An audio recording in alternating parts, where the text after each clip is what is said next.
But at the same time, we're going to go to Mark as people are walking up. We don't know who we're going to see. He'll let us know who we're going to see. Hey, Mark, can you hear us?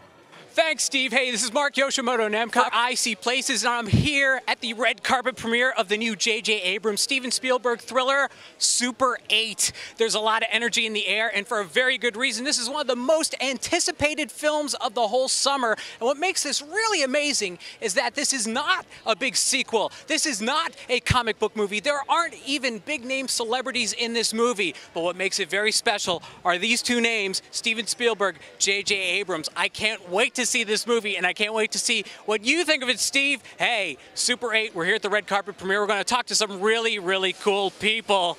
But until then, back to you, Steve. Hey. Hey. This is going to be really cool, guys. Now, once again, we don't know who is going to come up. As Mark what basically happens is the PR person walks in front of the actors and directors and whoever, and lets Mark know immediately before he gets to interview him. So it's kind of a crapshoot. Yeah, it is kind of a crapshoot. In fact, we got somebody else. We got somebody else here. Okay. Okay, let's see who he's got. Hey, Michael. Hi. Nice to meet you. Nice to meet you. How are you doing? I'm Mark Yoshimoto Nemcoff from I See Places. I'm here with Michael Giacchino, the composer for Super 8. Yeah. Yep, that's me. So, you know, I have been following your work for so long. I'm a music score buff. I mean, your score for The Incredibles blew me away. Oh, really? Yes, I mean, I believe that you are the heir apparent to John Williams. Well, I don't know about that. I keep thinking, like, I don't want him to go anywhere because he's my favorite, you know? I mean, he's always there. He's always inspired me. He's why I'm standing here today is because of the work that he did with Steven, you know, on films kind of like this. I mean, they were the films that I watched as a kid. I loved them. So they inspired me to, you know, just keep working and keep making things. And then it's weird to look around and go, wait, I'm here? This is very strange. You know, and I'm looking at a poster that has Steven Spielberg's name on it. How weird. That's so fantastic, you know? I love that. So what is the difference, really, when you're working on a TV show like Lost, like Alias, when you're creating giant scores for the small screen? I mean, how do you have any different sort of train of thought when you're working on a larger score, obviously with a bigger budget, bigger orchestra? Yeah, the obvious things are there. You have more money and more time. On Lost, I would have 3 days to write a score, orchestrate it, record it, and you're done. Moving on to the next episode. So there's really no time to think, you know, and it's a kind of an exercise in creativity, an exercise in just trusting your gut, coming up with an idea and throwing it out there and moving on.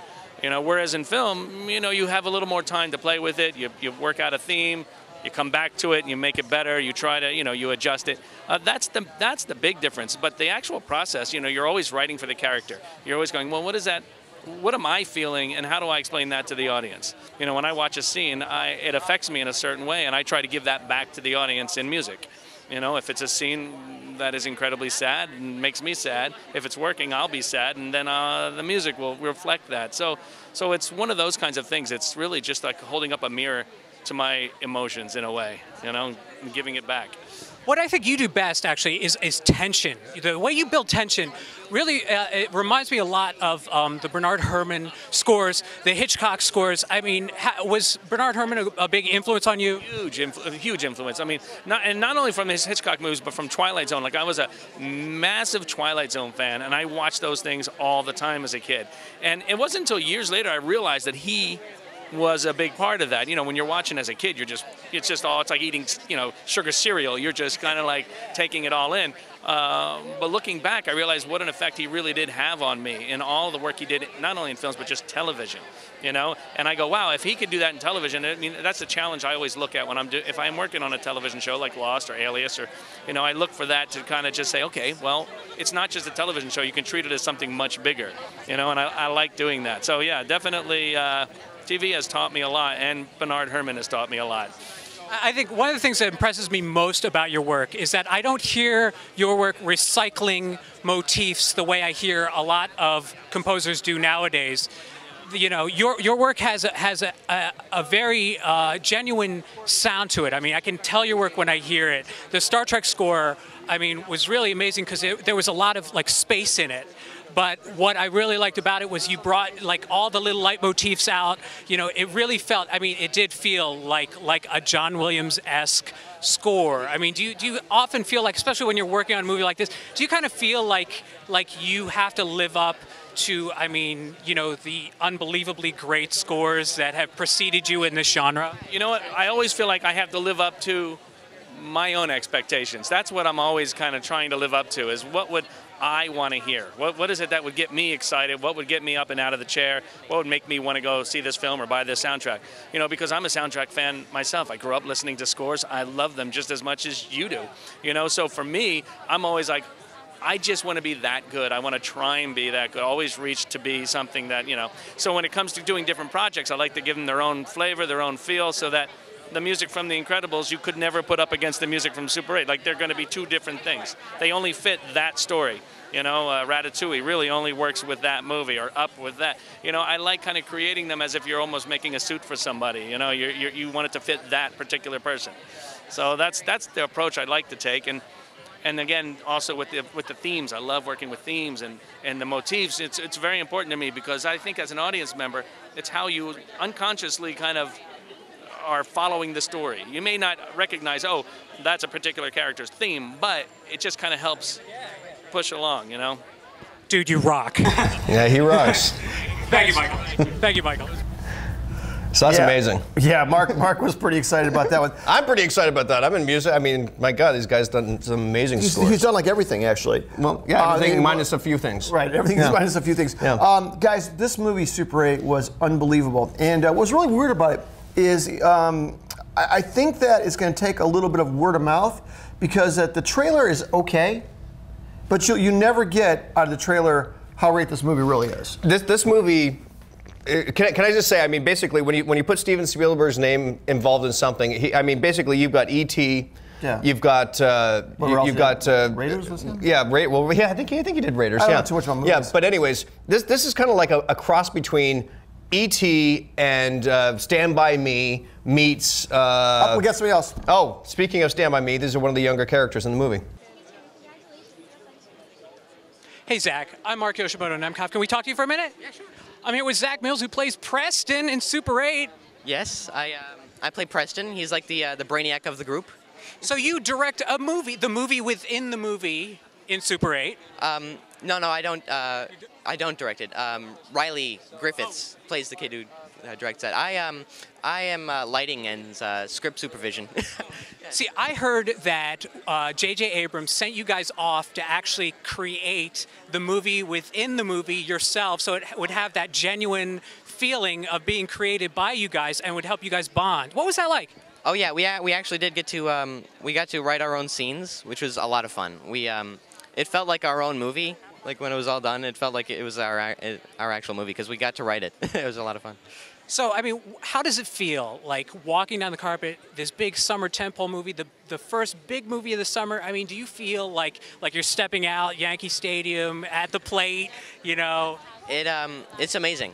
It just feels, it's surreal. I'm waiting to wake up. Yeah. So what are you working on next, Zach? Nothing to announce yet, just script reading. Sounds great, man. Thank you so much. Wow. Yeah, he was actually he was kind of the quiet kid. Yeah. He was he was one of the major kids in the movie. Yeah. Well, the thing is, like these classic films, this film also has these memorable characters. They each has their own identity, and they all stand out in their own way. But they're fantastic young actors. They're all completely new. Really in fact, really good actor. Now, Dakota Fanning. Oh, check us out. We got something else coming. I think he's gonna get Greg Grunberg. Hey, man. How you doing? Yeah, so Mark Yoshimoto Nemcoff, you did a bit for the Mo Show for us. I know, that's right. Yeah. What's going on? So, By the way, that turned out really funny. It turned out really funny. Yeah, You were great. you're the best. Oh, thank you. No, you're the best. No, but that was a fun day. It was a very fun day. So how's the Yowza app doing? Yowza's doing well. It's expanding like crazy. People are going to see it in a huge way in about a month and a half, making some deals and things. You know, it's a long process, but it's really getting exciting right now. So what are you working on now? I've got a show on Thursday nights on NBC called Love Bites. They're finally they're putting it out. Finally, they're putting it out. They had the first one last week, and then tomorrow night is just amazing, and it just gets better and better for 10 weeks. And then I just did a new pilot for A&E called Big Mike, and we'll see what happens with that. Very, very cool. Yeah. Dude, so good seeing you, man. Yeah, man. All right. Catch you later. See you later. Greg Grunberg. Sure, not a problem. Yeah, this is good stuff, guys. Red carpets are just so cool, but once again, they're a crapshoot. We don't know who we're going to get. We got a great spot on the red carpet for Super 8, which is the major blockbuster, and we got. We're going to go back to Mark in just a second. We have. This is the main kid I see in the background. If he gets him, it's going to be pretty great. Here with Gabriel Basso, who plays Martin. Yes. So, Gabriel, what was it? Okay, what's the over/under? How many times have you said "awesome" tonight on the red carpet? Probably about, I don't know, a lot. I don't really count what I say, but I know I said it a lot tonight. So I understand your character throws up a lot in the movie. Yeah, he has a weak stomach. How'd you prepare for that? Did you train? Method actor, you know, so in the scene there was a break in the film and I kind of gagged myself and I threw up. That's how that went. Really? It was like corn syrup and crackers. That's horrifying. Yeah. So I mean, hopefully you won't be known as the throw-up guy for the rest of the summer. But I mean, if so, I mean, you're the throw-up guy in a Steven Spielberg, J.J. Abrams movie. So how freaking awesome is that? Awesome. They're like, Gabe, you threw up, and I'm like, yeah, in a Spielberg Abrams film. So what's your favorite experience working on Super 8? Football, probably. We had awesome football games with the crew. Besides meeting Abrams and Spielberg, you know, and working with your friends, football was probably the best thing. And I hijacked a golf cart. That was pretty awesome. So your favorite experience working on the movie is all hijinks, really? Yeah, pretty much. That's freaking awesome, dude. So what are you working on next? Season 2 of The Big C. I fly back tomorrow to shoot on Friday. So, yeah, I'm really busy now. Man, that sounds awesome. Best of luck with that. Thank you so much. Yeah. Cool, man. We're really hopping here on the red carpet. We're actually talking to live human beings, which is definitely a plus. Steve, how you guys doing back there in the studio? Obviously, we're doing great. I think it's about to start. Well, I think he's doing a little bit better than us. Though. Yeah, he's a little bit more forward. So we got the throw-up kid. We did not expect to get the throw-up kid. No. Now, isn't that interesting? We're still getting some feeds. But the thing is, a lot of these people don't know that because they haven't seen the movie yet. He knows he's a throw-up kid, but Mark hasn't seen this film yet because it's live. Oh, this guy's great. He played the stoner. Oh, yeah. Every actor in this movie was so good, guys. So let's hold on. I think we're going to... I know he's kind of standing there. We'll see. This kid, he was in Seventh Heaven, this kid. I did not know that. Yes, for Never like watched like it. 100 years. Never watched it. And we're going to... We got him. Oh. I'm Mark. David, how you doing? I'm here with David Griffiths. And you play like stoner comic relief in this movie, don't you? I do. I'm the stoned guy. I'm that guy. So was that kind of method acting, or did you watch like Cheech and Chong movies to kind of get it down, or? I certainly know my Cheech and Chong films. Up in Smoke, anyway. You can tell me the truth. Nobody's gonna see this. So. Oh, okay, good. Oh, yeah. Well, then the whole time, man, I got to tell you. Yeah. No, I mean, it was a totally new character for me to tackle. It's honestly, that's not even true. I said this again earlier. I played a stoner in Boogeyman 2, but it was a short-lived, quick snip of a character for that film. And so in this film, I got sort of an opportunity to play not just a stoner, but a 70s hippie stoner. The full long hair and the big collar and the gold chain. You know, you really feel. You really feel pretty cool when you're in that wardrobe, man. I got to tell you. So it was really fun to sort of tackle the 70s hippie stoner trope and give my take on it. Obviously, I wasn't alive for that period, so it was my best guess. So what was it like, I mean, working on a movie of this scale? Humbling, incredibly humbling. It's, you really feel lucky. You really feel lucky. It's really the only way to put it. I mean, even with my, it's ridiculous to say, but I mean, even with my career and working in the business, it's still an incredibly lucky feeling you get. And you know, I couldn't be happier to be a part of something like this. So what was like, is there like one moment from making this film, like one moment with JJ or Steven Spielberg that you will never ever forget as long as you live? I'll certainly never forget meeting Spielberg, which was a privilege that I was only given afterwards. So I feel like I had to earn it.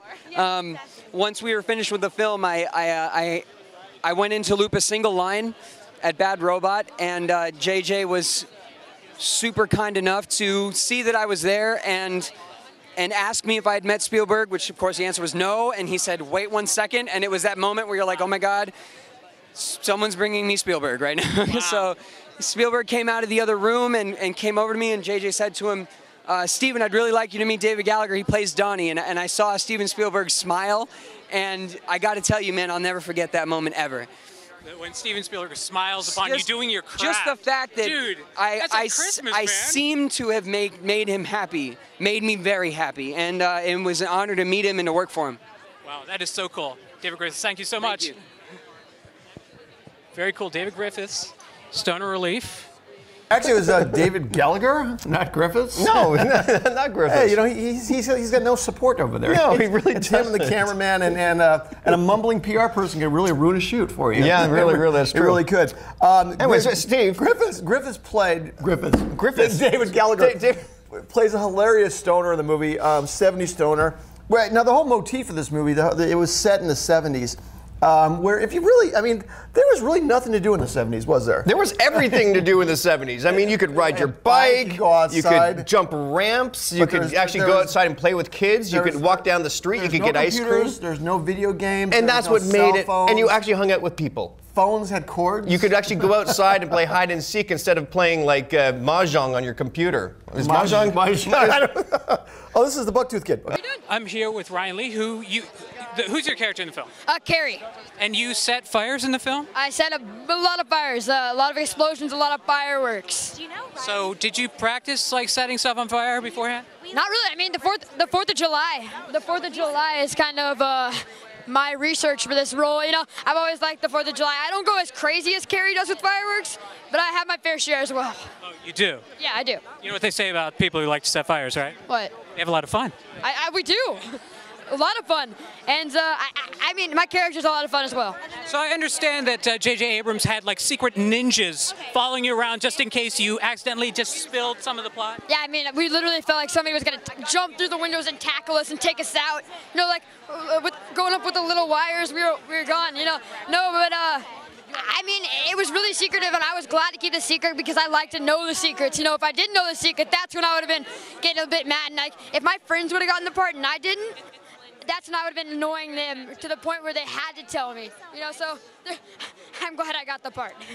So how's it feel? I mean, to be like one of the big stars of like one of the biggest movies of the whole summer, dude. How's that feel? It's exciting. I'm finally here, and I'm finally at the premiere, and I mean, it's just surreal, literally. Now, standing next to Mark right now is, and I don't know, once again, we don't know who we're going to. This kid, who I have no idea what his name is. Me neither. He was the main kid, the main actor. That was the main actor. Yeah, that was the main actor. He looks like he's gotten a little worse. And let me tell you something really interesting about this. He actually. Well, obviously, it was a couple of years ago. Was it? Well, when they made it, yeah. Was it 2? I guess maybe. Well, you figure, but when they shot it, it'd be 2 years ago at least, and then. Hey, okay, we're losing the feed a little bit. We'll get it back hopefully. I think Mark might have him, and we'll find out what his name is. Cause I don't remember what it was. Okay, we're back. Joel, Courtney, Joel, your first movie, and it happens to be like a kind of a big one. Just a little bit. Yeah. So I heard that you were forced to audition 11 times. I wasn't forced to. I was allowed to. Allowed to. I'm sorry. But how excruciating was that? I mean, you worked very hard, I understood. You took lessons. You really wanted to nail it.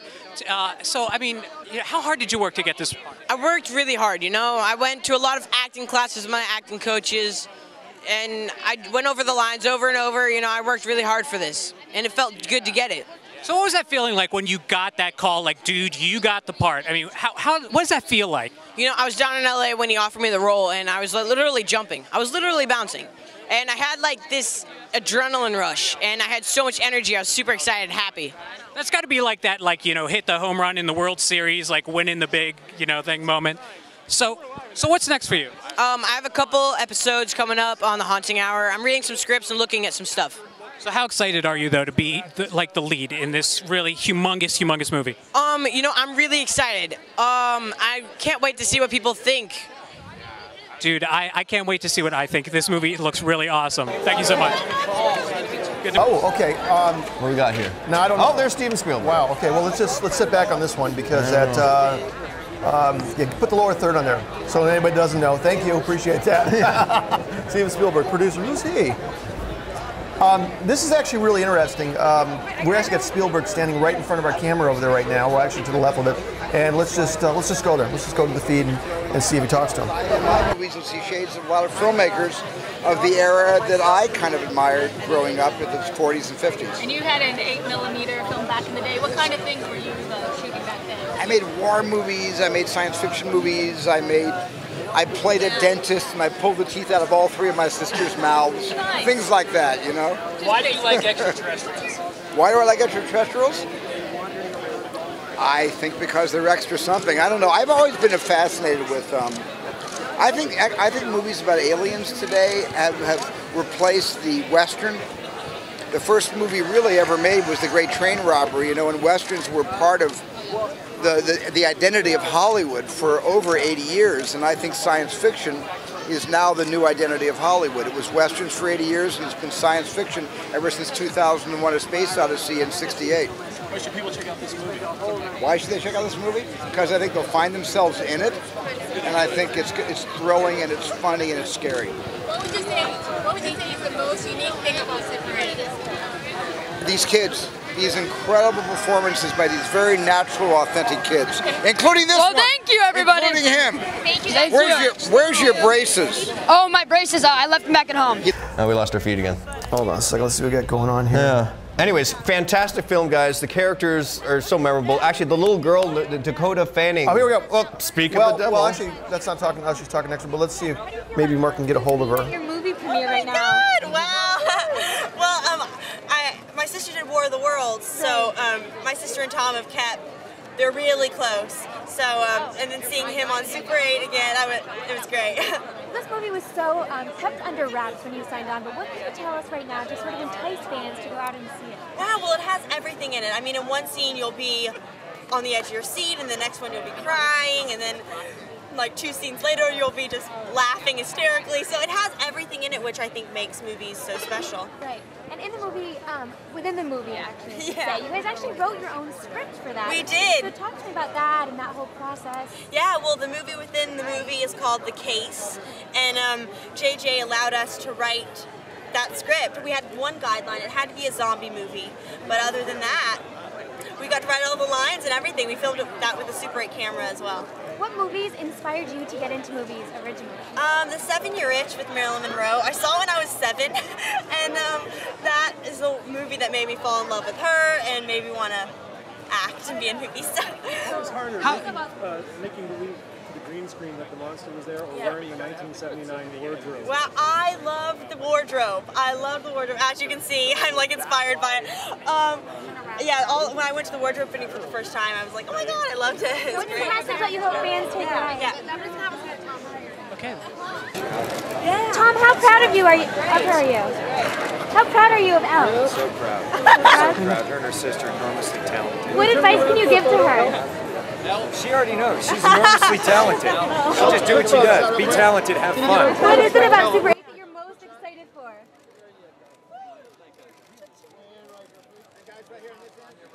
Tom, right over here on the end. Tom, what do you think's in the boxcar? All right, get in here.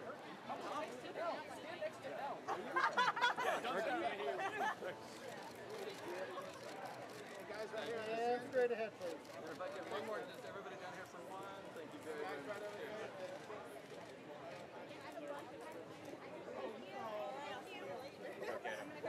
Tom, what can we expect from Ghost Protocol? What are you most excited for about Super 8? This is the I've seen it. It's great. So what's the best part? You gotta see it. I'm not gonna give it away. of all the guys. And I think And we're back out. So anyways, we're going to rate this movie. Hold on, before we do this, I want to show you guys the zombie feed. Do you guys have that ready?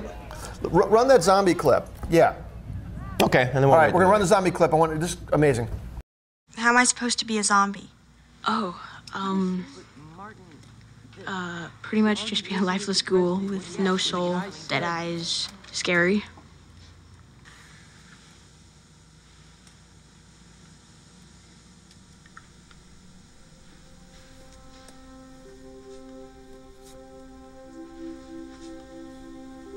Oh my god, yeah, that's really good.